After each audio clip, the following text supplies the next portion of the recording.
Tov. D'abord, on remercie. Le Mara a dit qu'on commence toujours Bichvod Arsania. On a toujours remercié Lot qui nous a reçus pour pouvoir arriver. Que Kadosh Baruch Hu bénisse cette maison. Yéa Bayt Hazeh Mevorach, Mipi Navi ou Mipi Chosé. Que tous les anges des bonnes actions y viennent dans cette maison et qu'ils bénissent monsieur, madame et leurs enfants. Amen. Ce cours, il va être Ilou Nishmat, mon grand-père. C'est sa Nahala, mercredi, Bet Hashem. Alors David Ben Moshe, Tiye Nishmato Tserura Bitzroa Haim. Je vais vous raconter quelque chose de mon grand-père et vous allez comprendre à la fin pourquoi le cours il a été choisi.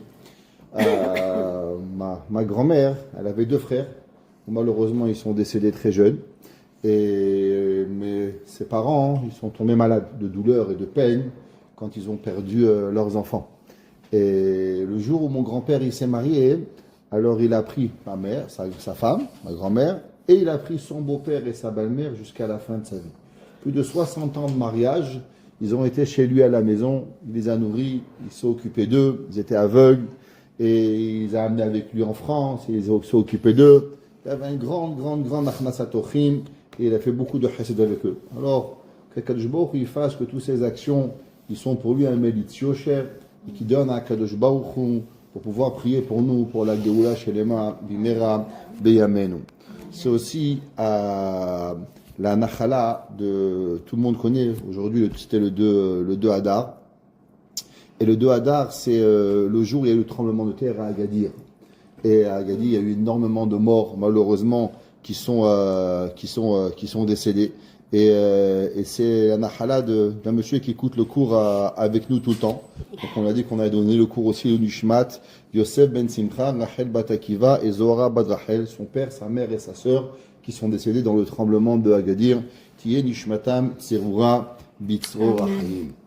Dans la fête de Purim, il y a, on est bientôt Purim, donc la semaine prochaine ce sera sûrement le Rabbi Shurun qui va parler, donc c'est mon dernier cours avant Purim, pour vous en tout cas. On va décider un peu de parler de Purim. Dans la fête de Purim, il y a plusieurs mitzvot. D'abord, il y a la mitzvah de Megillat Esther, qui est la mitzvah la plus connue, qui est une mitzvah égale hommes et femmes. Tout le monde doit écouter la Megillah le soir et aussi d'écouter la Megillah le matin.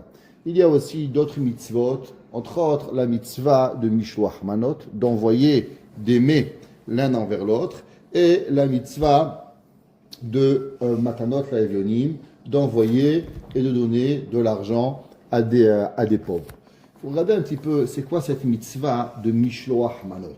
Il y a plusieurs raisons. Quelle est la raison pourquoi on a instauré cette mitzvah de Mishloach Manot? Une des premières raisons qui est rapportée au nom du Manot HaLevi. Le Manot HaLevi, c'était Rabbi Shlomo El-Kabatz. Rabbi Shlomo El-Kabatz, le fondateur de la fameuse chanson de l'Echadodi, qu'il a écrit un livre sur la fête de Purim, sur l'explication de tout un Megillat. Ça s'appelle Manot HaLevi.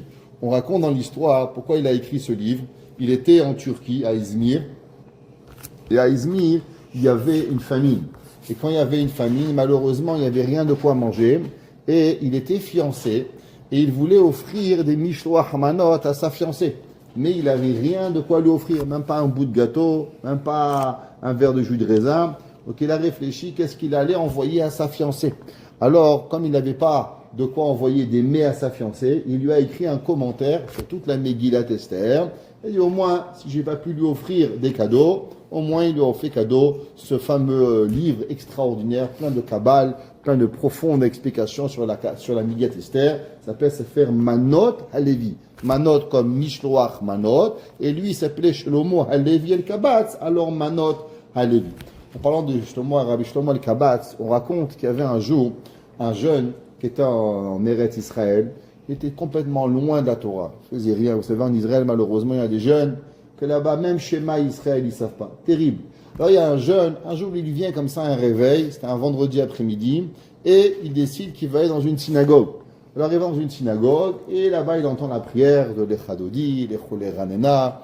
Et à la fin de la synagogue, il pleure comme ça. Et quand il le regarde, il dit où vous mangez ce soir? Comme la coutume, allez, on voit un invité, qu'est-ce qu'on lui demande? Où vous mangez? Invitez les gens. Je sais pas, j'ai jamais fait Shabbat, je connais rien, je sais rien, je sais pas pourquoi je suis là. Alors, il invite à la maison à manger. Alors, il dit, vous savez, on a une coutume de chanter. Il dit, quel chant vous voulez qu'on chante? Je connais rien. Mais je sais une chose, c'est que le chant qu'on a chanté, les Chadodim, m'a touché profondément. Est-ce que ce serait possible de le rechanter? Alors, le monsieur, il chante avec ses enfants. À la fin, il dit, vous voulez un autre chant? Je sais que ça va paraître bizarre, mais on peut rechanter les Chadodim. Alors, il rechante. Et comme ça, une troisième fois.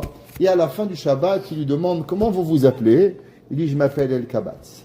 Et le monsieur vérifie, et ils ont trouvé qu'il était un arrière-petit-fils, par descendant, fils après fils de Rabbi Shlomo Alevi El Kabatz, et comment Kadosh Baruch Hu il a ramené, que ce chant l'a réveillé à la Teshuvah, et qui est aujourd'hui devenu quelqu'un de bien et une bonne personne. Alors, le Manot Alevi, il explique et il dit, quelle est la raison pourquoi on a instauré les Mishloach Manot? Vous savez que Achashverosh et Haman ont discuté la vente du peuple juif. C'était une des seules fois dans l'histoire juive, il y a eu 2 fois, où on a décidé d'exterminer tous les juifs. La première fois, c'était au moment où on a fait le veau d'or. Au moment où on a fait le veau d'or, on devait garder au moins un juif, qui était Moshe Rabbeinu. Dieu a dit à Moshe, laisse-moi, Barminan, je vais tuer tout le monde, et on va recommencer le peuple juif avec toi. Donc on devait tuer 99,99999% des juifs. Au moment de Purim, même un ne devait pas rester. Il a dit à Haman qu'il va tuer Tav Benashim Beyom Echad. Tous les juifs devaient être exterminés en un jour. C'est le plus grand décret de l'extermination juive qu'il y a eu depuis la création du peuple juif en l'an 2440. Il n'y a jamais eu dans l'histoire juive un décret extermination comme au moment de Haman. La Gemara a dit, mais comment ça se fait que Achashverosh il a laissé faire ce décret? Qu'est-ce quel était le débat entre Achashverosh et Haman? Et la Gemara nous dit qu'Achashverosh, il dit, regarde, tu vas tuer les Polonais, ils vont se rebeller, les Russes, et les Marocains, les Tunisiens, ils vont commencer à se battre contre toi. Il lui a répondu à Haman, Achashverosh, t'inquiète pas. Am echad mefuzar ou mefurad ben amim. Tu sais c'est quoi l'avantage qu'on a en exterminant le peuple juif? C'est que les juifs, ils s'entendent pas entre eux. Les Marocains, ils n'aiment pas les Tunisiens, les Algériens, ils n'aiment pas les Syriens, ils n'aiment pas les Polonais. T'inquiète pas, quand on va tuer un, chacun veut dire Baruch Hashem qu'on a tué l'autre. Et c'est avec ça qu'on va arriver à tous les exterminer. Am mefurad ou mefuzar, mefurad ben amim. Al-Migila, il dit qu'Achashverosh, Haman, il lui a dit, ne t'inquiète pas de la rebelle à cause qu'ils ne s'aiment pas à l'intérieur de eux. Khamim nous disent que la plus grande des ennemis qu'on peut avoir, c'est sûrement pas nos ennemis, mais c'est à l'intérieur de nous. Quand à l'intérieur de nous, on a la discorde, alors c'est là que ça te donne, et ça nous donne malheureusement le pouvoir à nos ennemis de nous prendre. Vous savez, quand il y a 7 octobre, ils ont attrapé les terroristes, ils leur ont demandé comment vous avez réussi à faire ça. Ils ont dit à cause qu'on a vu qu'à l'intérieur de vous, il y a tellement de discorde, les gauchistes contre les droitistes et les extrémistes contre l'un. Alors on s'est dit qu'on pouvait faire ce qu'on veut. Quand on a vu qu'il y a la discorde en vous, ça nous donne à nous le pouvoir de pouvoir ce qu'on a à faire. Dis le Manot Alevi, du fait que la raison d'extermination juive a été à cause qu'il y avait de la discorde l'un contre nous, c'est pour ça que l'on a eu la mitzvah de Mishloach Manot. On envoie des cadeaux l'un avec l'autre pour remonter la mitzvah de Hardout, d'unité l'un avec l'autre. Ça fait partie de la mitzvah de Mishloach Manot. Donc il y a 4 mitzvot le jour de Purim. On va arrêter, on peut en compter 5, on peut en compter 6. Si vous voyez toutes les mitzvot qu'il y a dans Purim, il y a la Megillah, il y a Mishloach Manot, il y a Matot HaEvonim, il y a le Mishté, il y a le Mahat HaShekel. Même. Toutes les mitzvot, elles commencent avec le même. C'est ce que Kadosh Baruch Hu nous aime. Et la 6e mitzvah qu'on a, c'est dans la prière, vous devez faire Al-Hanissim, Val-Apokal, Bimem Mordechai. Donc il y a 6 choses à faire le jour de Purim. Rappelez-vous, au moment où vous allez écouter la Megillah le soir, on va dire la mitzvah, la bracha de Shecheyanu, Vekiemanu, Vegianu, Lazemanazé. Il y a une discussion entre les séfarades et les ashkenazes. Est-ce qu'on fait seulement Shechianu le soir ou on répétera aussi Shechianu le matin? Les ashkenazim ils disent 2 fois Shechianu le soir et le matin. Les séfarades ils font Shechianu que le soir. Au moment où vous allez faire Shechianu le soir, vous devez penser à toutes les mitzvot de Purim. Pour Megillat Esther, Mishloach Manot, Matot HaEvonim, Mishté, toutes ces mitzvot-là, elles font partie de la mitzvah et de la bracha de Shechianu Vekiemanu Vegianu Lazemanazé. La Gemara, dans Masechet Megillah, elle demande la question suivante. Qu'est-ce qui se passe? Pourquoi quelqu'un, généralement, quand on a une fête, Hanouka, qu'est-ce qu'on rajoute dans la tefila à Hanouka? On rajoute le Hallel. Chaque fois qu'on a eu un miracle qui nous a été sauvé, alors on rajoute la prière de Hallel. Pessah, Hallel. Sukkot, Hallel. Shavuot, Hallel. Toutes les fêtes, on rajoute la prière de Hallel. Pourquoi? Pour louanger Hakadosh Baruch Hu du miracle qui nous a été donné. Le plus grand des miracles que nous avons eu dans l'histoire juive, sans Beth Amikdash, parce qu'il faut comprendre qu'on était dans le désert, alors on a eu Pessah, c'est le début du peuple juif, Moshe Rabbeinu, Matan Torah, on avait Moshe Rabbeinu avec nous. Par la suite, tous les miracles qui vont venir, même Hanouka, Hanouka est venu après Purim. Purim, c'est entre le premier temple et le deuxième temple. L'histoire de Hanouka, elle est dans le deuxième temple. Mais il y avait encore un Beth Amikdash. La seule fois où on a eu un miracle tellement grand, sans avoir de Beth Amikdash, ça a été l'histoire de Purim. On était en Iran, et là-bas, on a dû être tué, et on a été sauvé. C'est le plus grand des miracles qu'on a eu à l'extérieur d'Israël, sans être tous ensemble et sans avoir de Beth Amikdash. C'est l'histoire de Purim. La Gemara demande pourquoi on ne fait pas le Hallel. Pourquoi il n'y a pas de Hallel le jour de Purim? On fait 8 fois le Hallel à Hanouka. Pourquoi on ne dirait pas le Hallel au moins une fois le jour de Purim? Et la Gemara, elle donne 2 réponses à cela. Et les 2 réponses, elles vont avoir une différence halachique. La première réponse, la Gemara, elle dit que pour pouvoir dire le Hallel, il faut qu'après le miracle, on devienne des hommes libres. Et que malheureusement, après l'histoire de Achashverosh, c'est vrai que Haman a été tué, mais on est toujours resté sous le joug de Achashverosh. Achashverosh était encore le roi, il va être roi encore 1 an après cela. Après, son fils va prendre la place, Koresh, et Koresh va donner au peuple juif le droit de reconstruire le Beth Amikdash. Mais il faut savoir que dans le deuxième temple, jusqu'après l'histoire de Hanouka, le peuple juif n'avait pas d'autonomie totale en Eretz Israël. Ils étaient sous les jougs, ou bien des Grecs, ou bien de différents pays. Donc il n'y avait pas cette liberté. Donc du fait qu'on ne peut pas dire Alléluia Avdei Hashem et qu'on est devenu des serviteurs de Dieu uniquement, c'est pour ça qu'on ne fait pas la bracha du Hallel. La Gemara, elle donne une deuxième explication. Elle dit qu'en vérité, la lecture de la Megillah remplace la lecture du Hallel. Kiriyata Zohidula. La lecture du Hallel est exactement pareille que la lecture de la Megillah remplace la lecture du Hallel. Quelle est la différence halachique? Le Rav Obaye Yosef, il demande, qu'est-ce qui se passe si par exemple quelqu'un, il est coincé dans un aéroport? Vous savez, au Canada, ça peut arriver, vous prenez un avion, vous allez quelque part, vous vous retrouvez coincé, vous n'avez pas de Megillah. Est-ce qu'une personne qui n'a pas de Megillat Esther doit dire le Hallel pour remplacer la Megillah? Pourquoi? Parce qu'on a dit que la Megillat Esther, elle remplace le Hallel. Donc s'il y a la Megillah, il n'y a pas de Hallel. Mais s'il n'y a pas de Megillah, est-ce qu'il y a le Hallel ou pas? La Gemara, le Rav Obadia, il demande. La réponse, elle va dépendre d'après les 2 réponses. D'après la première réponse, qu'on ne peut pas dire le Hallel sur un miracle, qu'on était encore sous les jougs d'un autre roi, on ne dira pas le Hallel. D'après la réponse de la Gemara, que la lecture de la Megillah, elle remplace le Hallel, alors on devra faire le Hallel. La halakha, elle est que si malheureusement vous ne pouvez pas faire, vous êtes dans un endroit où vous ne pouvez pas lire la Megillah, alors vous devez faire le Hallel, seulement vous omettrez de dire la bracha, à cause que quand il y a une discussion halakhique, est-ce qu'on fait ou on ne fait pas, la bracha, elle n'est pas à Kevet, mais on va être obligé de faire la bracha, la lecture du Hallel. Quelle est cette mitzvah de Mishloach Manot?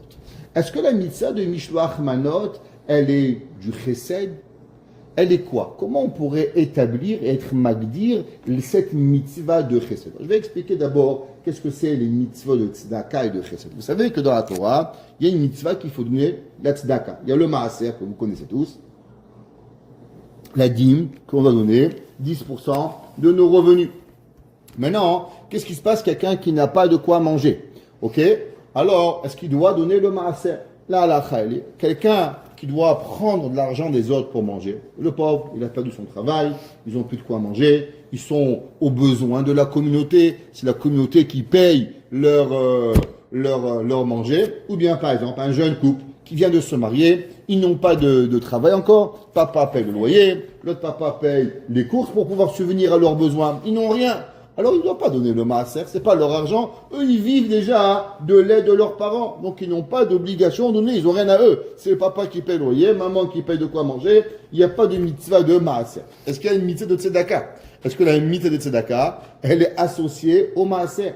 La mitzvah de tzedaka n'a rien à voir avec le maaser. Il y a tzedaka et il y a maaser. Combien une personne doit donner de tzedaka? D'après la halakha, la tzedaka, une pièce par an. Vous prenez, passez la coupa de tzedaka, vous mettez une pièce, $1 par an, vous avez accompli la mitzvah de tzedaka. Ça fait partie des mitzvot qui n'ont pas de mesure. La mitzvah de tzedaka, vous donnez $1, $10, $1000, $200,000, plus vous donnez, plus vous avez l'obligation, combien vous êtes obligé de tzedaka, vous ne pouvez pas vous dérober. $1 par an. Vous ne pouvez pas dire j'ai pas. Chacun, si vous n'avez pas, vous mettez cents après cents, de côté, à la fin d'année, Erev Rosh Hashanah, vous mettez une pièce, vous avez accompli la mitzvah de tzedaka. Même si vous donnez par exemple $100,000 de maaser, vous avez gagné $1 million Baruch Hashem, vous avez donné $100,000 de maaser, c'est bien.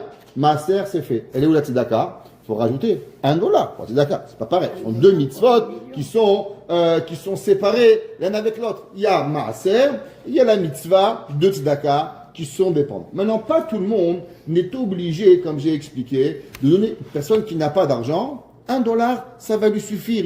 On n'est pas obligé de donner plus que ça. Qu'est-ce qui arrive avec la mitzvah de Mishloach Manot? Imaginez-vous quelqu'un qui n'a pas d'argent. Le pauvre, il est limité dans ses fonds, et Béhémet, il prend de l'argent de la communauté pour pouvoir manger. Est-ce qu'il a l'obligation de donner Mishloach Manot? Ou bien je dis non, Mishloach Manot, c'est une mitzvah supplémentaire, c'est bien, tu offres des cadeaux, mais il n'y a pas d'obligation de donner des Mishloach Manot. Dans quelle catégorie elle rentre cette mitzvah de Mishloach Manot?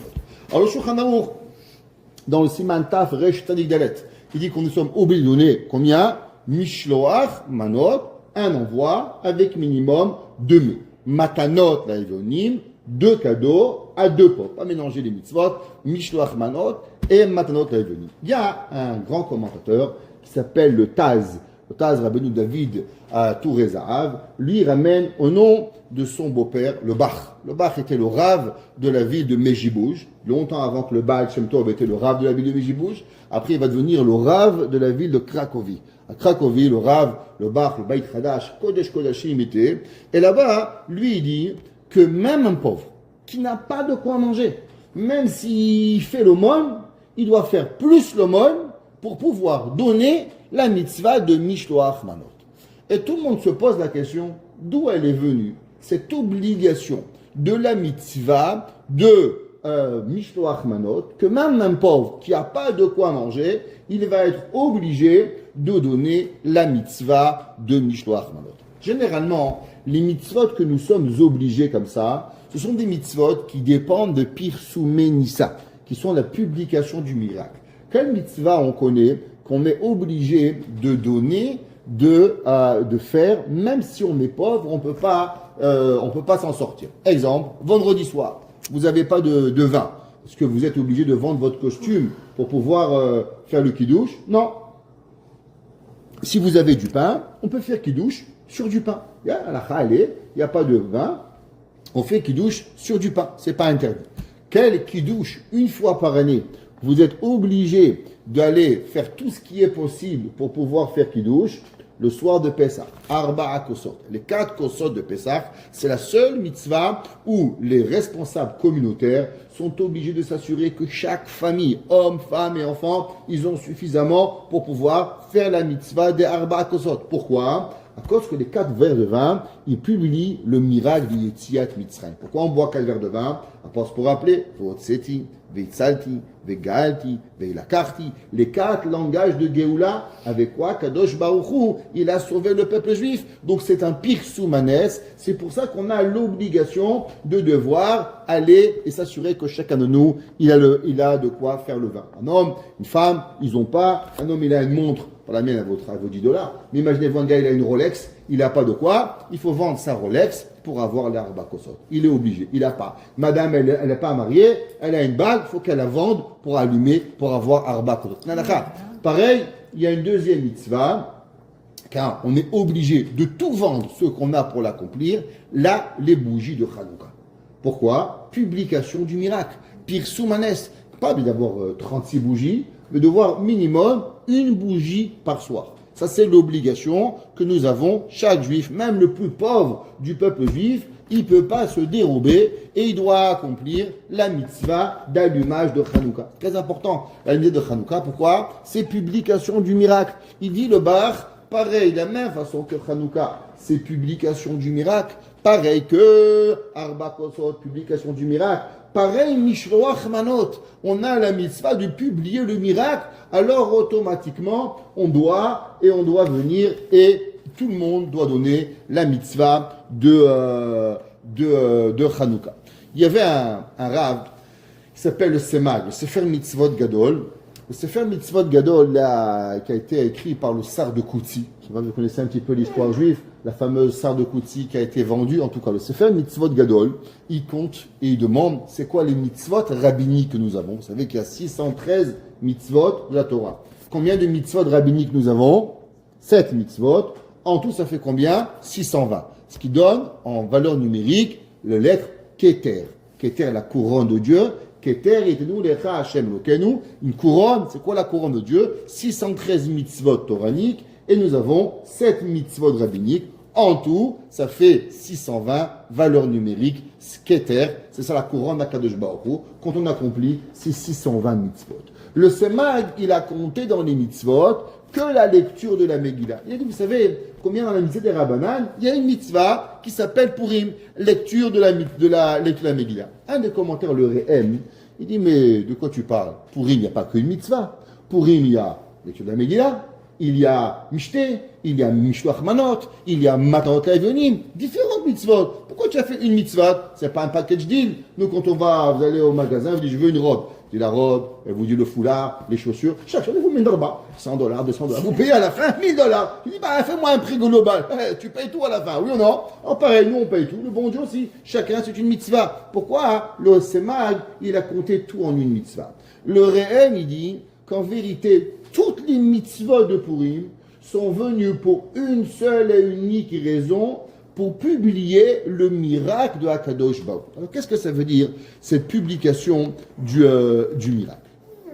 Vous savez qu'est-ce que ça veut dire Megillat Esther? Alors, traduction, si on pourrait lire et traduire, que veut dire Megillat Esther? Si on traduirait une traduction libérale, ça voudrait dire la lettre d'Esther.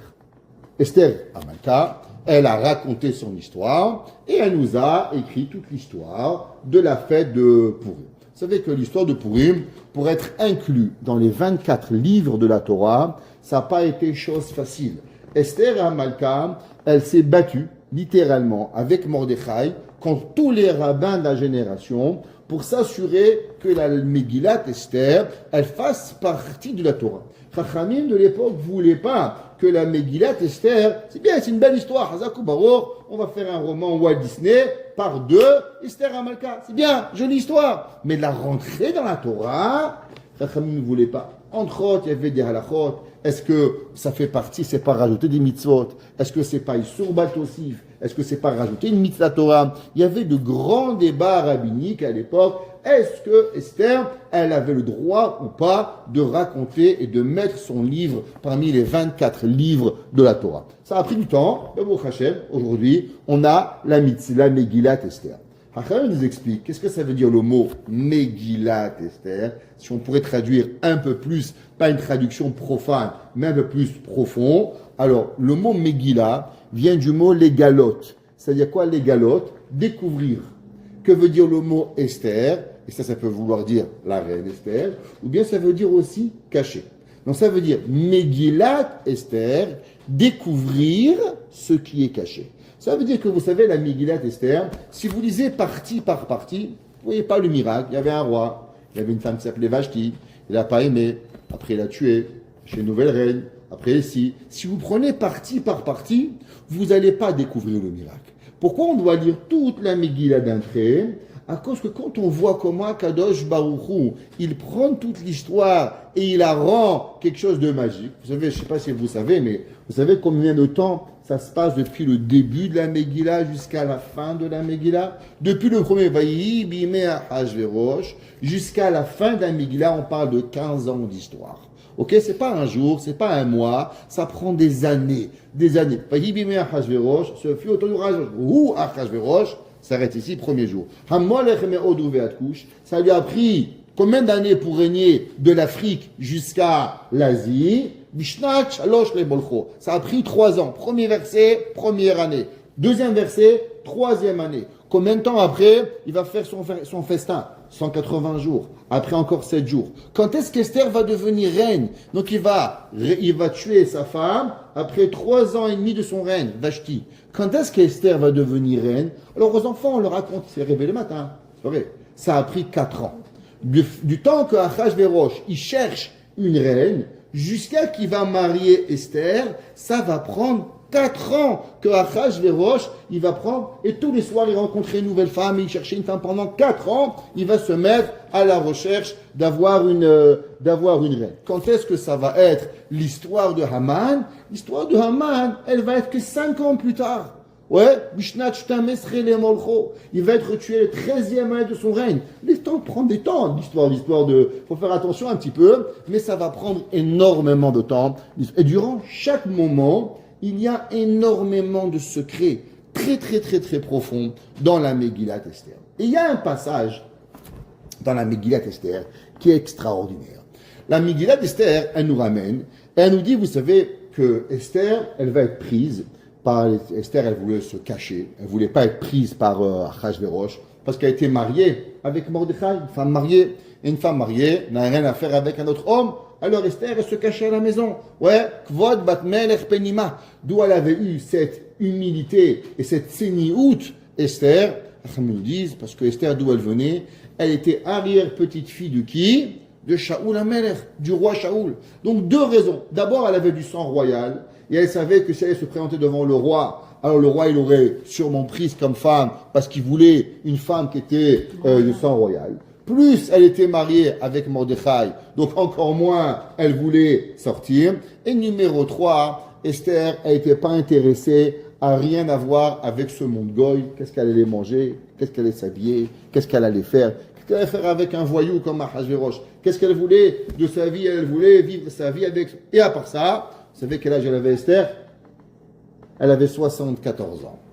Esther, elle n'était pas très jeune et elle avait autre chose à faire dans sa vie. Vous me demandez d'où je sais qu'elle avait 74 ans. À cause que Esther, quand est-ce que ses parents ils sont morts? Ses parents ils sont morts quand le roi Yechonia a été tué. Alors il y avait un roi qui s'appelait Yehoyakim. Ok? Et Yehoyakim qui était le roi d'Israël, le roi de Judée. Et il va être tué. Après, on va nommer son fils Yehoyachin ou Yechonia, c'est le même personnage. Et par la suite, Nebuchadnezzar, il va exiler Yehoyachin. Et au moment où on va exiler Yehoyachin, qui c'est qui va s'exiler avec Mordechai, avec Yehoyachin, va s'exiler Mordechai. Asher Igla, Imagola, on passe dans la Megillat Esther, Asher Igla, Nebuchadnezzar, Melech Babel. C'est marqué dans la Megillat Esther que Mordechai s'est exilé. La Gemara dit pourquoi il s'est exilé? Parce qu'à ce moment-là, il y avait Esther, les parents de Esther sont décédés. Ils se sont retrouvés que mademoiselle Esther, elle s'est retrouvée orpheline de père et de mère. Pour dire de père et de mère, son père est mort quand sa mère était enceinte et sa mère est morte quand elle a accouché. Elle n'a ni connu ni son père ni sa mère. Elle s'est retrouvée tout seul. Mordechai, il était le 3e plus grand rabbin de l'histoire juive. Il y avait 70 rabbins qui siégeaient au Bédine. Il était Mordechai numéro 3. Numéro 3 en position. Il va entendre que sa nièce, elle est devenue orpheline, alors automatiquement il va quitter Jérusalem et il va aller jusqu'en Perse pour pouvoir s'occuper de sa nièce. Maintenant, combien de temps se passe depuis le règne de Yechonia jusqu'au règne de Achashverosh. La Gemara a dit 70 ans. Pourquoi 70 ans? À cause que Achashverosh, il pensait que les 70 ans d'exil commençaient depuis le moment où on a exilé le roi Yehoiachin ou Yechonia. Donc c'est pour ça qu'il s'est dit, à partir de maintenant, le temple ne sera jamais reconstruit, la prophétie de Jérémie ne s'est pas accomplie, et maintenant c'est lui qui va devenir roi. Donc on est maintenant 77 ans, après le règne de Achashverosh. Il y a une marloquette, est-ce que les 3 ans finissaient au début du règne de Achashverosh ou au 3e année de Achashverosh? Et là, on est au 7e année du règne d'Achashverosh. Esther, elle a minimum 74 ans. D'après certains, 77 ans. Elle a autre chose à faire à 77 ans que de devenir la reine d'un homme complètement cinglé qui s'appelle Achashverosh. La Gemara dit qu'il était fou. La Gemara dit pas par un homme intelligent, plusieurs rois. Mais Achashverosh, la Gemara dit, il était complètement fou. Melech Tipesh, il y a un roi fou. La Gemara dit, il s'appelait Achashverosh, il casse la tête aux gens. Un jour, il se levait comme ça, un jour comme ci, un jour comme ça. Il embêtait les gens. Et il y a un homme, il y a une histoire qu'on lit très rapidement dans la Megillah, mais qui a son pesant d'or. Le Sefat Emet. Sefat Emet est le deuxième de la lignée de la Chassidut de Gour. Le premier rabbi de la Chassidut de Gour, il s'appelait le Chidushé Harim. Et qui était le grand-père du Sfat Emet. Et le Sfat Emet va devenir le leader de la Chassidut de Gour aujourd'hui, qui est connu en Israël, des milliers, des dizaines de milliers de Chassidim. Et tout a commencé à travers Chidushé Harim, Talmid du Radmour de Kotsk. Par la suite, il va devenir son petit-fils, le rabbi, le Sefat Emet. Il dit, il y a un verset qu'on lit rapidement, comme si c'est rien du tout.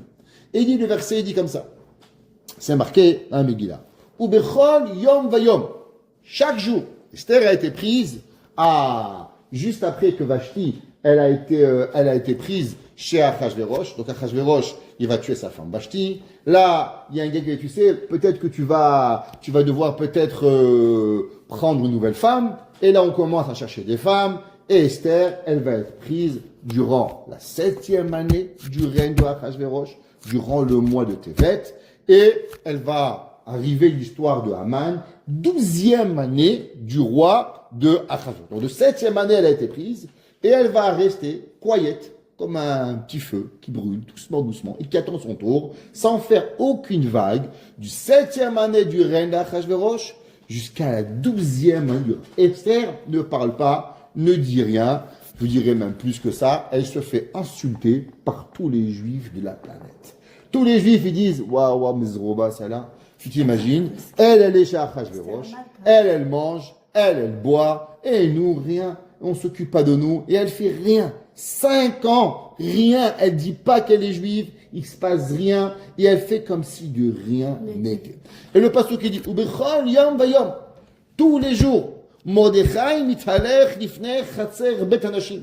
Mordechai, il vient, il se met devant la cour des femmes, la da'at et shelom Esther, pour savoir comment elle va. Ou maya seba, et qu'est-ce qui va arriver? Comment tu vas? Tu as mal aux pieds, tu as mal aux genoux. 74 ans, elle vient. Et il demande comment elle va. Pendant 5 ans, Mordechai, tous les jours, il vient voir. Qui ça? Sa nièce, qui est sa femme, et qui est orpheline de père et de mère. Et il va venir et il va lui demander comment elle va. Il dit le Sfat Emet, écoutez.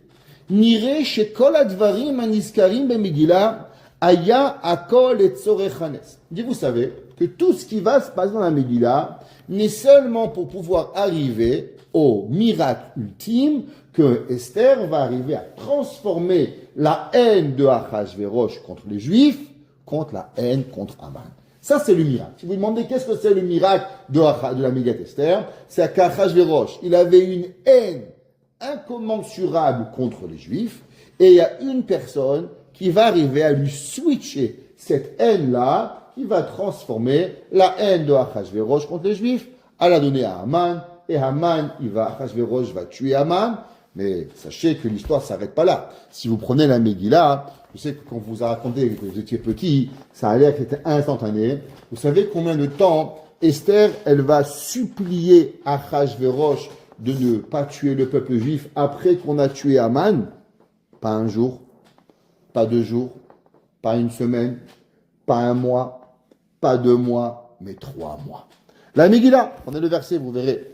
On a tué Haman quel jour? On a tué Haman le jour du 16 Nissan.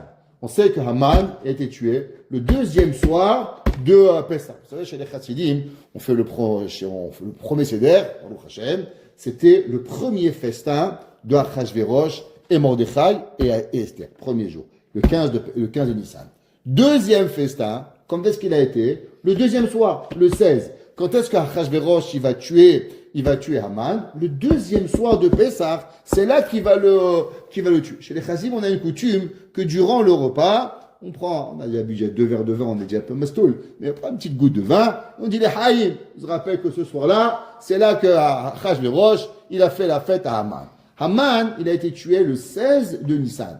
Quand est-ce que Achashverosh, il va retirer et permettre à Mordechai de écrire les nouvelles lettres et les nouveaux décrets, d'enlever les premières lettres de Achashverosh. La Megillah a dit que Esther va tifk, elle va pleurer, va titraneno, elle va lui supplier et elle va tomber à ses pieds.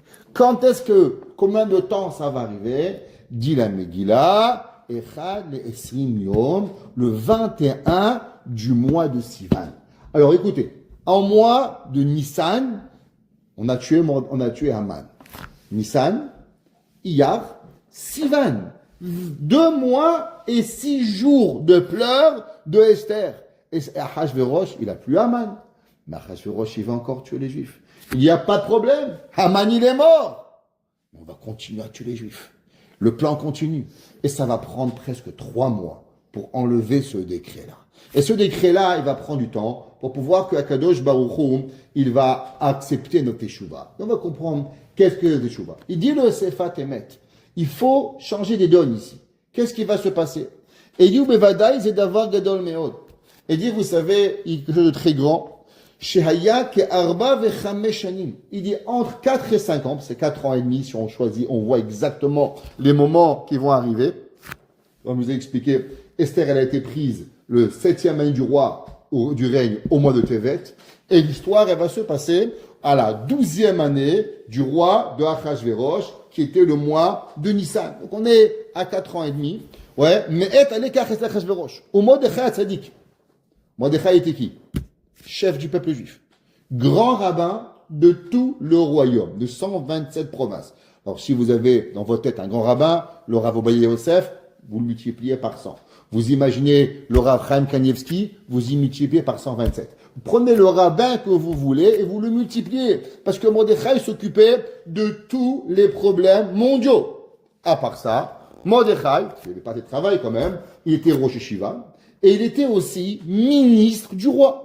Donc tous les jours, Mordechai devait aller siéger à la cour du roi de Achashverosh. Quand on a dit Mordechai Yosheb et Sha'ar HaMelech, Mordechai s'asseyait à la porte du roi. Qu'est-ce qu'il faisait? Jouer du violon, il faisait la quête. Mordechai était ministre du roi Achashverosh. Depuis qu'il est arrivé en Babylone, en Perse, il a été nommé par Achashverosh conseiller personnel du roi. Donc il avait des responsabilités communautaires, villes, mondiaux, pour pouvoir y arriver. Dis-le Sfatemet, avec toutes ces responsabilités, qu'est-ce que Mordechai fait? Ouais. Alach b'chol yom vayom. Tous les jours, qu'est-ce qu'il faisait? L'irod bishlomam. Il allait voir comment va Madame Esther. Ba'avour ki aïta yetoma. Et il dit le Sfatemet. Pourquoi? Mordechai, il savait quoi. Il va pas avoir de quoi manger. Baruch Hashem, chez Achashverosh, il y avait de quoi manger, de quoi boire. Il y avait tout. Quelle est la raison pourquoi Mordechai, il est parti voir Esther? Il dit le Sfatemet. Esther n'avait pas de père, n'avait pas de mère, n'avait pas de frère, n'avait pas de sœur. Elle était une seule au monde. Mordechai lui avait demandé de ne jamais dire qu'elle était. Isolée, totale dans le monde. Elle est complètement perdue. Une femme, une personne qui est perdue, qui n'a pas de qui parler, elle peut se suicider, Barmenan. Mordechai, il sait que sa femme, Esther, sa nièce, elle est isolée au monde. Qu'est-ce qu'elle va faire? Il va aller la voir. Et combien elle souffrait d'être avec ce rachat, se faire violer tous les soirs par ce bandit-là. Comment elle a supporté cette histoire-là? Il dit le Sfatemet, vous savez quel est le déclencheur du miracle de l'histoire de Purim? C'est pas qu'Esther, elle était sainte. C'est pas que Mordechai était un grand rabbin. C'est pas oublier tout ce qu'on vous a raconté. Il dit le Sfat Emet. Tout commence par un acte de bonté. Du fait que Esther et que Mordechai va voir Esther tous les jours, malgré tout ce qui lui arrive, malgré tous les problèmes, il va jamais rater un jour pendant 5 ans. Dit le Sfat Emet, ça c'est la clé du miracle. La clé du miracle, elle est au moment où on fait un acte de gentillesse pendant 5 ans. C'est ça qui va créer la bonté. Le Khatam Sofer. Le Khatam Sofer, il rajoute sur ça, c'est cette chose extraordinaire, et il dit le Khatam Sofer. Vekad ba'ained benissa rabba de Purim. Il dit quand je me suis intéressé au miracle de Purim. Qu'est-ce qui s'est passé à Purim? Comment Purim, Akadosh Baruch Hu, il est arrivé à ce moment de Purim? Je vais juste expliquer un petit peu qu'est-ce que c'est le miracle de Purim. Vous savez que le miracle de Purim, il y avait, la Gemara nous dit qu'il y a eu un avis, il a vu le décret de Ahashverosh, que Ahashverosh, il a signé le décret pour pouvoir exterminer Barminan, le juif, homme, femme et enfant, Beyom Echad. Pourquoi un jour, on raconte que, vous savez, Ahashverosh, Haman, il a dit, les juifs, c'était quoi qu'il a parlé du mal contre les juifs? Il a dit, les juifs, ils ont plein de fêtes. Chaque fois que tu rencontres un juif, ah, c'est Pessah, ah, c'est Purim, ah, c'est Hanouka, ah, c'est Shavuot. Après, ils sont pas Chabad. Si c'était Chabad, ça aurait été pire. Tous les semaines, j'ai une nouvelle fête. Là, Yom HaGeoula, Yom HaSi, Yom HaLa, Baruch Hashem, c'était Breslev, anniversaire de Rabbi Nachman, c'était Satmar, Baruch Hashem, ils ont toujours des fêtes. Il a dit à Achashverosh, Aman à Achashverosh, tu sais quoi? Le peuple juif, il a des fêtes à ne plus s'arrêter. Il est rempli de fêtes. Alors il a dit à Achashverosh, il a dit à Aman à Achashverosh, pourquoi tu veux tuer les Juifs en un jour? Il lui dit parce que si on va pas arriver à les tuer en un jour, on va prendre une semaine. Après, quand ils vont gagner, qu'est-ce qu'ils vont faire? 7 jours de fête. Alors on n'a rien gagné. Avant, ils avaient 12 jours de fête. Maintenant, ils vont avoir 19 jours de fête. C'est pas possible. Alors au moins, on leur rajoutera seulement un jour de fête. Mais même ça, vous savez que c'est marqué qu'à la fin, c'est marqué qu'on a annulé la marchava de Haman. Marchevet Haman. C'est quoi la pensée de Haman? C'est qu'Haman, il voulait qu'on n'a qu'un jour de fête. Mais enfin, Purim, il est combien de jours? Minimum 2. Le jour de Purim et Shushan Purim. Donc même la pensée de Purim, on a gagné. On a repris de Achashverosh de ne pas avoir un jour de fête, mais d'avoir combien? D'avoir 2 jours de fête. Marchavat Haman, on lui a enlevé. Alors la Gemara a dit que quand il a signé à Achashverosh ce décret, c'était la chose la plus terrible qui est jamais arrivée dans l'histoire. À ce moment-là, Eliyahu Hanavi. Eliyahu Hanavi, il est parti chez les Avot HaKedoshim. C'est marqué dans le Talmud. Il leur a demandé Abraham, Yitzhak, Yaakov. Tous les jours, on dit Elohé Abraham, Elohé Yitzhak, Elohé Yaakov. Dieu d'Abraham, Hesed. Dieu de Yitzhak, Gevura. Dieu de Yaakov, qui apporte la Tiferet. Est-ce que vous pouvez aller prier chez Hakadosh Baruch Hu pour annuler le décret?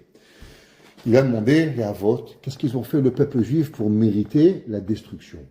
Ils lui ont dit, ils ont fait le veau d'or, ils ont fait la Avodazara au temps de Nebuchadnezzar. Nabucodonosor, il avait mis sur lui une Avodazara, et chaque juif qui passait devait se prosterner à lui. Dit la Gemara, c'est pour ça que Rabbi Shimon Bar Yochai a dit que la raison pourquoi Dieu avait donné l'ordre d'exterminer Barminan, les ennemis d'Israël, c'était à cause de la Avodazara qu'ils avaient fait. Ils lui ont dit à Abraham, Yitzhak et Yaakov, s'ils ont fait Avodazara, on ne peut plus rien faire. On ne peut rien faire pour eux. Ils vont mourir. Il est parti voir Moshe Rabbeinu. Moshe Rabbeinu a dit, toi, il y a un avis, il a dit Moshe Rabbeinu, Raya Mehamna, le berger avec qui on peut faire confiance. Aide-moi à sauver le peuple juif.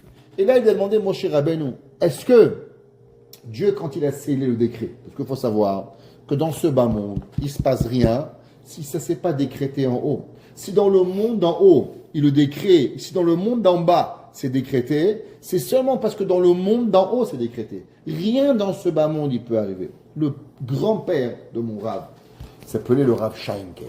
Le Rav Sheinker, il raconte qu'en 1944, je ne sais pas si vous connaissez l'histoire, il y avait un général allemand qui s'appelait le général Rommel, qui était un général très, très, très, très puissant, il marchait mot, et lui, il avait conquis l'Égypte, et il arrivait jusqu'à Alexandrie. Et il lui restait que de Alexandrie en Israël, 40 kilomètres. Il a dit, demain, on va marcher sur Jérusalem. Demain, c'est fini, le peuple juif, tout ce qui est en Israël. Il avait même fait l'accord avec le grand moufti de Jérusalem, qui allait lui donner les clés à Romain de Jérusalem, du mont du Temple, pour pouvoir, Bar Minan, tuer le peuple juif. Ce soir-là, il y avait le Rav Shenker, son petit-fils, c'était mon Rav, à la Yeshiva, Ben Sion Shenker. Et le Rav Shenker raconte que lui, il avait coutume, tous les soirs, de se lever au milieu de la nuit et de faire Tikkun Chatzot. Et il se levait et il priait depuis le milieu de la nuit jusqu'au lever du matin. Jamais toute sa vie, il n'a pas raté. Et ce soir-là, il était en train d'étudier, pouf, il s'est endormi. Il s'endort, un homme vient, il dit, hé, debout! Il dit, qui tu es? Je suis Eliaou Hanavi. Qu'est-ce que tu fais chez moi? Il dit, regarde, voici une liste de 10 rabbins. Tu as 1 heure pour aller me les chercher. Il dit, mais il est minuit du soir. Il dit, regarde, la vie du peuple juif, elle est dépendante de ce qu'on va faire maintenant. Alors il est parti chercher les 10 rabbins. Ils l'ont attendu. Jusqu'à cette histoire, vous savez que l'endroit exact où David Amelech était enterré, on ne savait pas. C'était une grande discussion où il était exactement enterré David Amelech. On ne savait pas. Jusqu'en 1944, il n'y avait pas exactement d'endroit du Kever David Amelech. On savait qu'ils étaient plus ou moins là-bas, mais on n'avait pas l'emplacement exact. Et là, on a vu après ces 10 rabbins, et il a dit, regardez, pour pouvoir gagner la guerre, il faut réveiller le roi David. Il faut que David Amelech, il va contre le prince, le tsar, l'ange de l'Allemagne, et que lui, il va combattre, il va pas le tuer, mais qu'il va le gagner, le tsar le prince de l'empire allemand. Et si il va gagner la guerre dans le ciel, alors on reverra tout de suite les effets ici-bas.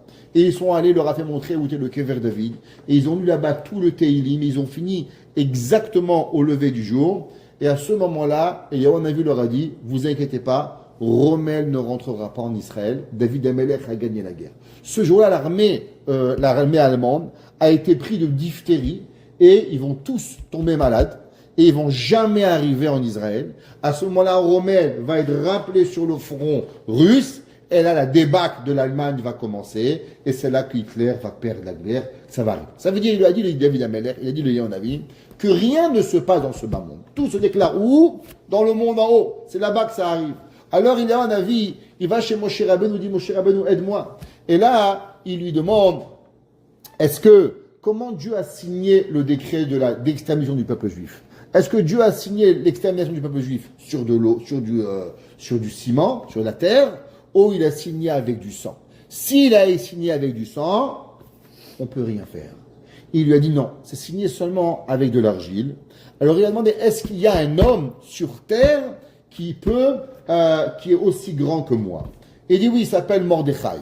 On dit va à Mordechai et demande à Mordechai de pouvoir prier.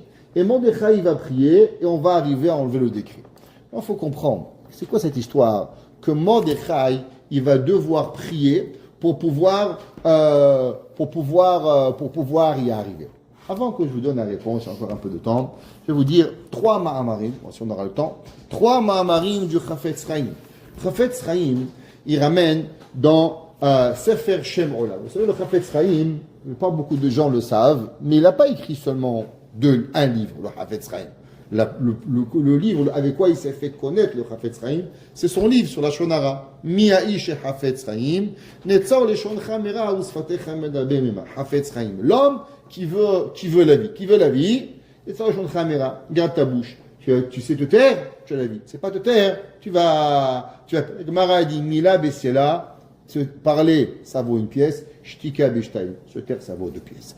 Savoir garder sa bouche au moment où on vaut, il y a des gens qui ne savent pas se taire. Oui, ils font un commentaire, c'est ci, c'est là. Ça veut dire, ça vaut pas la peine. L'art de la vie, c'est l'art de savoir se taire comme il faut, quand il faut. Pas trop parler, pas trop dire ce qu'on n'a pas à nous dire. Ça, c'est la force, le Chafetz Chaim.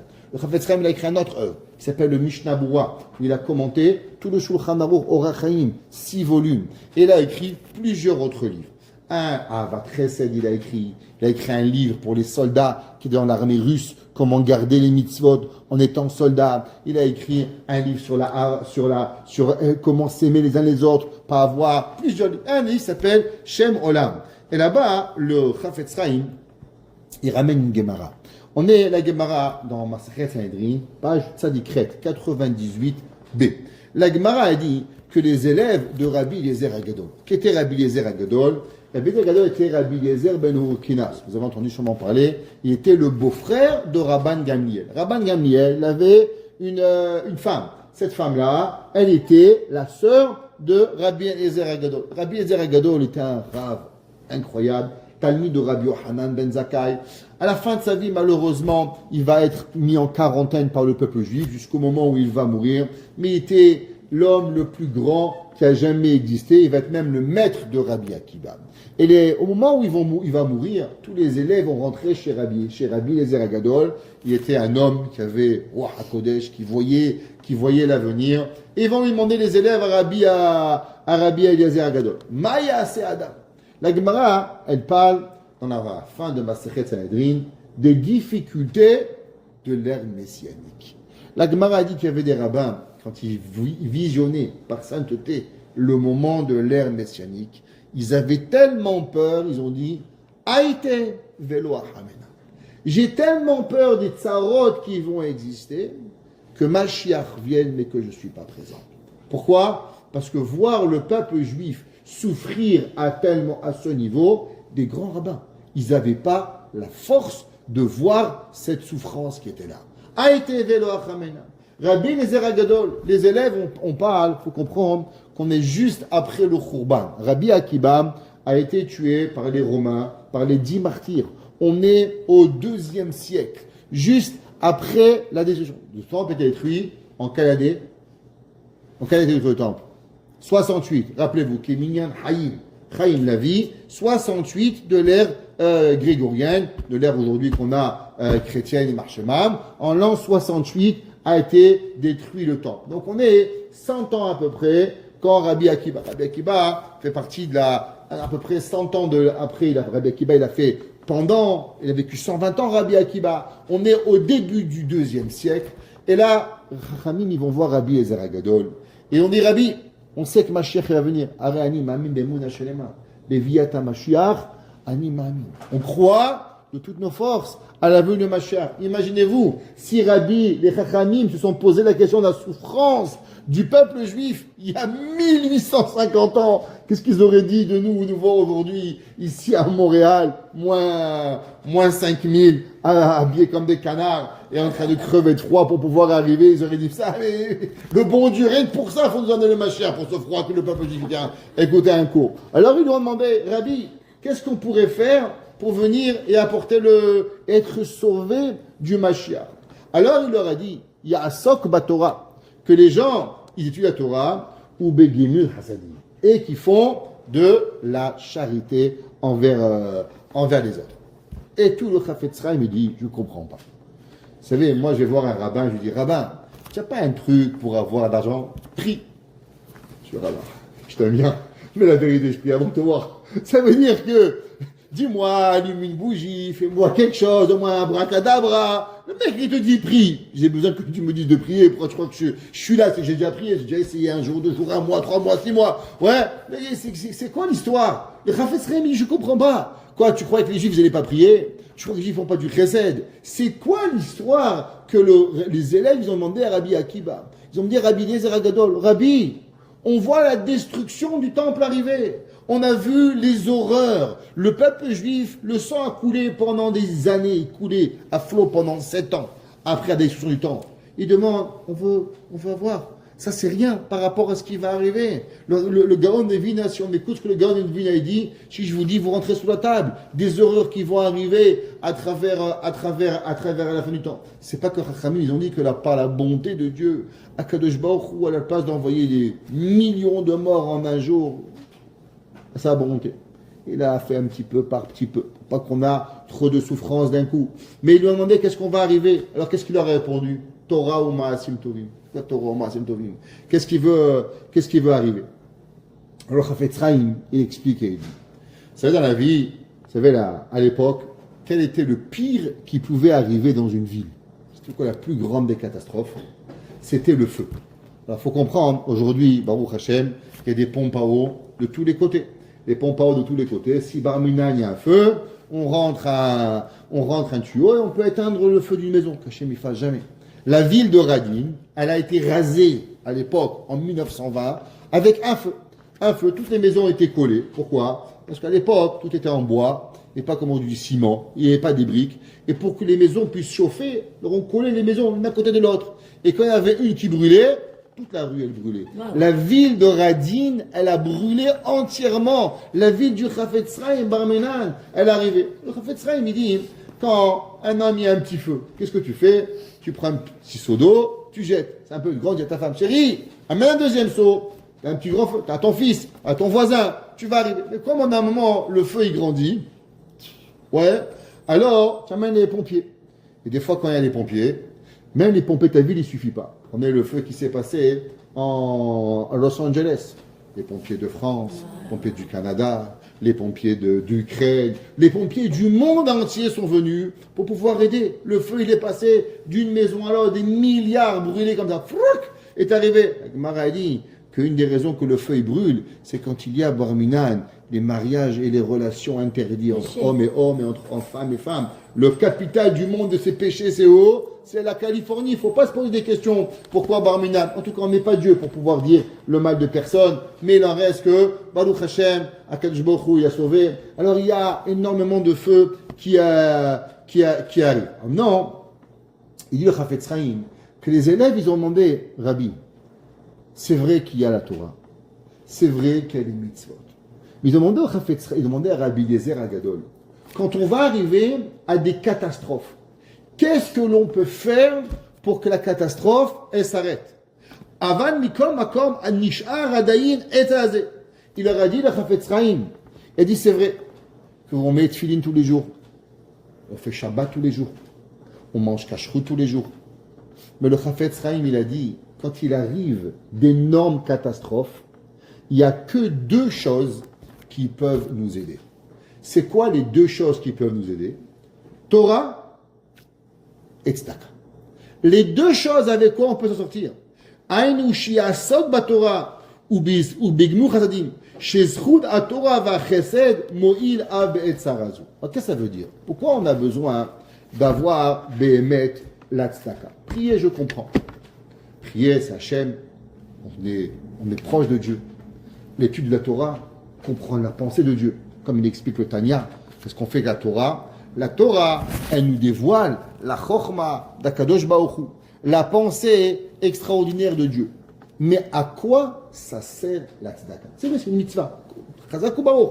Il y a tefillin, il y a Shabbat, il y a kashrut, il y a foulard sur la tête, il y a plein d'autres mitzvahs. Mais Zouza, qu'est-ce que c'est d'émettre la tzedaka? Pourquoi cette mitzvah, Rabbi Eliezer Agadol, il a dit que la façon de s'extirper et s'en sortir de la destruction de la fin des temps, Torah et Gemilut Chassadim. C'est quoi cette mitzvah de Gemilut Chassadim?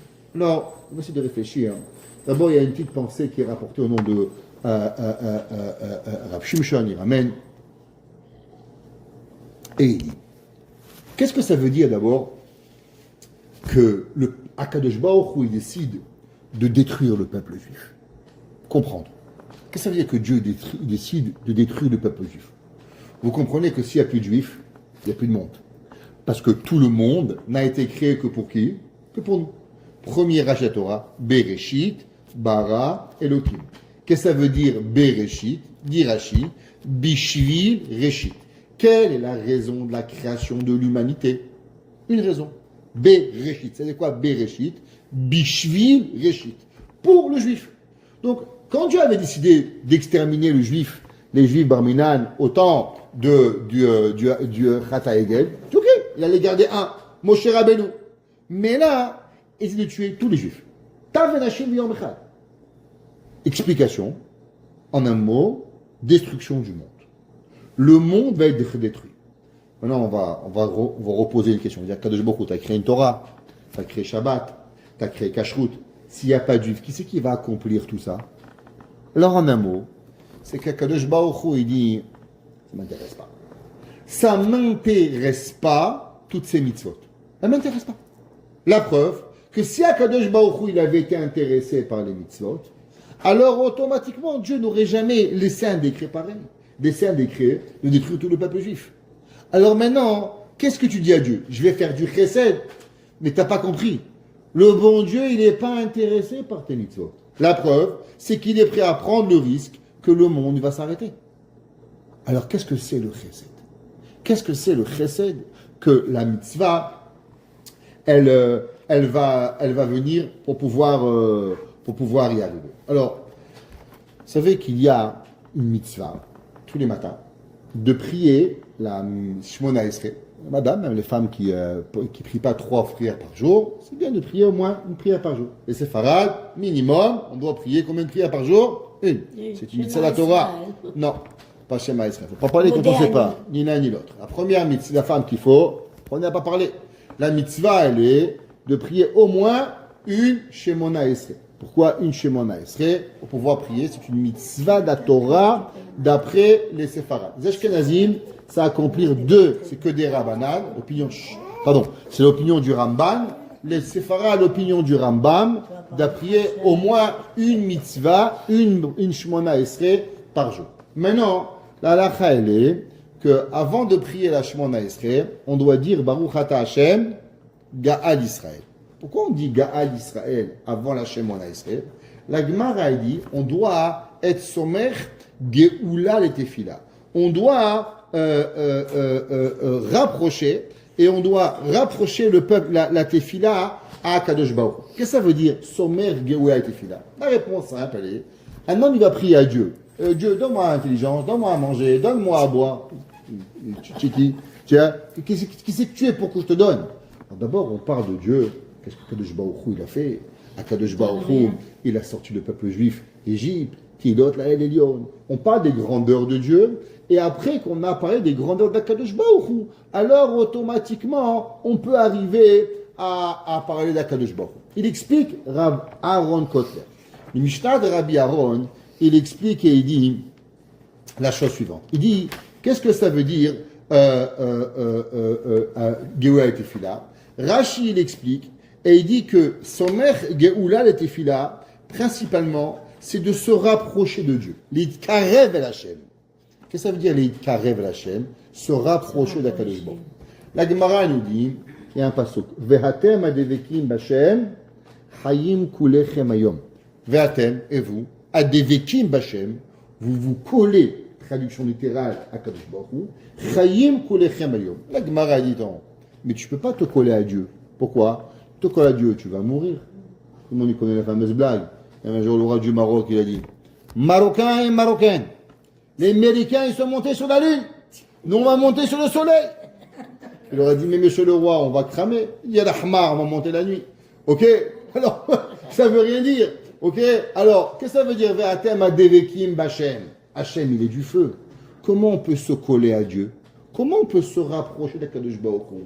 Ouais? Kikarov elecha davar meod. Comment on peut arriver?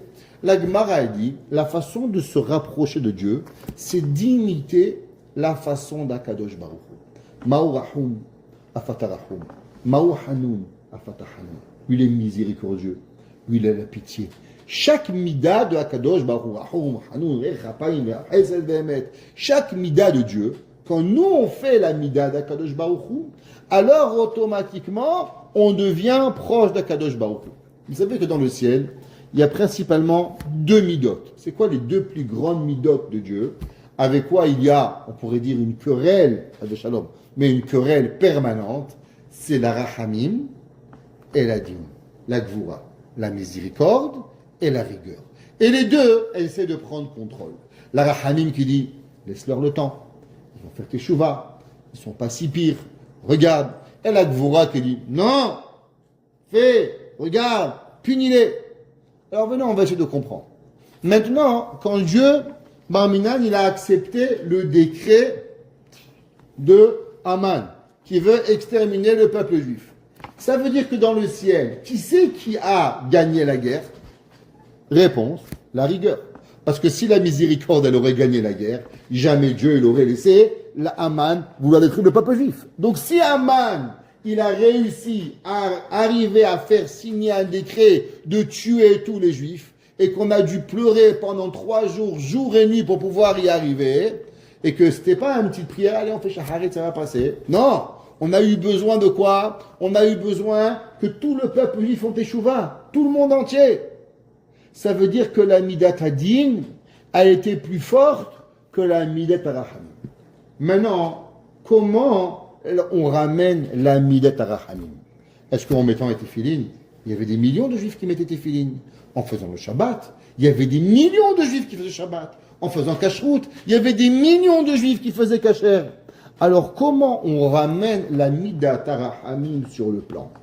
Et dire à Aaron Kotler, comment on arrive quand la midat hadin, elle arrive à surplomber la midat arachamim? La réponse, elle est la prière. La réponse, elle est, c'est que la prière, elle passe pas. Vous savez pourquoi? Parce que la prière, c'est quoi? C'est s'il te plaît, Dieu, aie pitié de moi. Mais quand la midat hadin, elle est en place, alors automatiquement ta prière, elle va pas arriver. Tu sais pourquoi? Parce que pour que ta prière, elle passe, elle a besoin de la rachamim. Mais puisque maintenant la midat hadin, la rigueur, elle est plus forte que la rachamim, alors tu peux même pas arriver à la prière. Parce que la prière, elle ne passe qu'à travers la midat rachamim. Donc en un mot, qu'est-ce que l'on doit faire? On doit venir et réveiller la midat rachamim. On doit venir et donner de la force à la miséricorde, que la miséricorde, elle va être plus forte que la midat hadin. Ça, c'est la seule et unique façon. Parce que toute notre vie à nous, nos korbanot, notre kirva, notre prière, notre mitzvot, tout ce qu'on fait, c'est quoi? C'est qu'on la donne à la rachamim, que la rachamim, elle donne de la force à la midat hadin. Elle devient plus forte que la midat hadin pour qu'elle puisse gagner. Mais quand on est dans une situation où le décret de la mort, il est sur notre tête, ça veut dire que malheureusement, la midat rachamim, elle a perdu le combat. Donc si elle a perdu le combat, tu peux même pas prier. La prière, elle peut pas arriver. Donc si la prière, elle peut pas arriver, alors comment on y arrive? Dit le Sfat Emet, vous savez comment on y arrivait? Grâce à la bonté de Mordechai avec Esther. Du fait que Mordechai, pendant 5 ans, il va aller voir comment elle va une orpheline. Ah, il était occupé. Ah, il avait du travail. Ah, il était le grand rabbin. Ah, il avait tout. C'est vrai. Mais Mordechai n'a jamais arrêté pendant 1 seconde de s'occuper d'une veuve, d'une orpheline. Alors, à Kadosh Baruch Hu, il dit le Sfat Emet, grâce à la mitzvah que Mordechai, il a fait, à s'occuper de Esther journalièrement, alors automatiquement, on arrive à remonter la rachamim. Qu'est-ce que c'est un calendrier juif dans la Torah? Les gens, ils pensent qu'on commémore une fête. Il y a 3000 ans, il y avait une fête. Les rachamim disent, il n'y a pas de commémoration chez nous. Vous savez, c'est quoi c'est le calendrier chez nous? C'est comme le jeu de loi. Enfin, vous jouez sur le jeu de loi. Après, moi, je joue. Après, il y a madame qui joue. Après, il y a madame qui joue. Chacun va jouer. Nos enfants vont jouer. Les joueurs sont différents, mais les cases sont tous les mêmes. Ça va jamais changer. Il dit le Mirtav Meliaou, chaque jour qui revient, 1er Nissan, 14 Nissan, c'est la même date. Et les règles sont exactement pareilles le même jour. La seule différence, c'est que les joueurs, c'est différent. Il y avait Mordechai, il y avait Esther, il y avait Baba Saleh, il y avait le rabbi de Tosh, il y avait le rabbi de Satmar, il y avait le rabbi de Lubavitch, il y a nous. Mais on est les mêmes, on est des différents joueurs. Mais on joue sur le même calendrier, on joue sur le même game, sur le même jeu. Donc les forces qui se trouvent à chaque jour, elles reviennent. Parce que ce que eux ont eu comme danger, nous on a comme danger. Ce que eux ils ont eu comme force, nous aussi on peut récupérer la même force. Alors pourquoi le jour de Purim, on doit donner Mishloach Achmanot? La réponse, il dit, le Rabbi Ruchamol Shin de l'Ekoud. Il dit, vous savez pourquoi? Parce que la tefila, elle doit passer à travers la rachamim. Mais la rachamim ne peut pas être réveillée avec la prière. Comment la rachamim d'Akadosh Baruch Hu, elle peut être réveillée? Que quand on va imiter les comportements divins. Et quels sont les comportements qui vont nous réveiller? Le chesed. Quand nous on fait du chesed, alors Akadosh Baruch Hu dit waouh! Quand des millions de juifs, le jour de Purim, religieux pas religieux, Shabbat pas Shabbat, kasher pas kasher, les gens ils donnent Mishloach Manot à travers le monde, des milliers de personnes, des millions de personnes, Ishtabar Shemo. Vous savez qu'est-ce qui se passe? il se passe que la miséricorde d'Akadosh Baruch Hu, elle se réveille tellement grande qu'alors automatiquement la Gemara a dit que tout celui qui prie le jour de Purim, il est exaucé. Pourquoi le jour de Purim, c'est plus grand que le jour de Kippour? Vous savez, le jour de Kippour, comment il s'appelle à Torah? Kippurim. Dis le Harizal. Qu'est-ce que ça veut dire Kippurim? Ke-Purim. La force de Kippour, elle ressemble seulement à Purim. Parce que Purim, il est plus fort que Kippour. Comment c'est possible? À Kippour, tu jeûnes, tu es un ange. À Purim, tu manges, tu bois, tu rigoles, tu as la musique, tu prends la voiture. Pourquoi la force de Purim, elle est plus grande que Kippour? La réponse, elle est parce que tout le jour de Kippour, c'est quoi? C'est la Midat Hadin. Et la Midat Hadin, on essaye de prier à Hachem qui n'écoute pas la Midat Hadin. Mais vous savez qu'est-ce qu'on fait le jour de Purim? Le jour de Purim, on réveille et on devient Karov el Hachem. On se rapproche de Dieu avec Mishloach Manot, avec Matanot Levionim.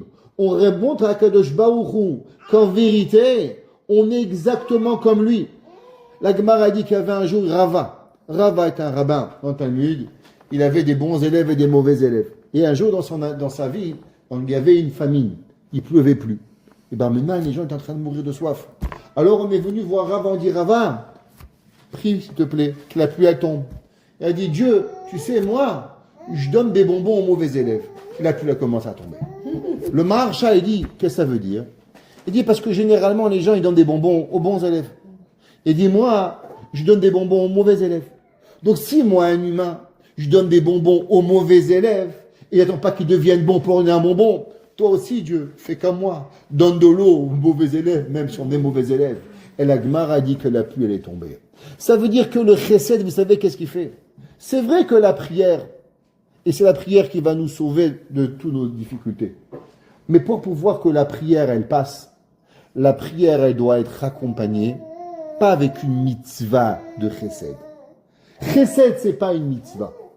Vous savez qu'est-ce que c'est chesed?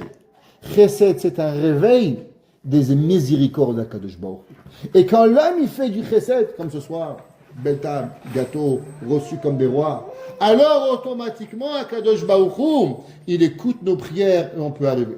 On souhaite que Beth Hashem se pourrit, grâce au chesed, grâce aux bontés que chacun il fait, qu'Akadosh Baruch Hu il fasse, que toutes ces demandes, elles lui sont accordées. Où il va, ce qu'il prie, shiduchim, mariage, santé, bonheur, chaque chose que l'on fait, Akadosh Baruch Hu, il va donner et il va répondre pour pouvoir y arriver. Grâce à quoi? Grâce à ce que la Megillah, qui est la lecture de comme le Hallel, mais aussi grâce au Mishloach Manot, au Mot Tevonim. C'est pour ça que le Taz, il a dit que donner Mishloach Manot, même un pauvre de donner. Pourquoi même un pauvre de donner? Parce qu'on a tous besoin de la miséricorde de Dieu. Et le jour de Purim, c'est l'allumeur avec quoi on va enclencher sur nous la Rahamim d'Akadosh Baruch Hu pour toute l'année. En accomplissant les mitzvot de Purim, Mishloach Manot et Matanot, la Evionim, alors on se allume la Rahamim sur nous, la Rahamim sur le peuple juif, et grâce à cela, nos prières de l'année entière seront acceptées, et que Kadosh Baruch Hu fasse que toutes nos prières, elles sont acceptées, et que la plus grande des prières, Shema Kolenu, et que Kadosh Baruch Hu ramène, Mashiach Tkenu, Amen. Amen.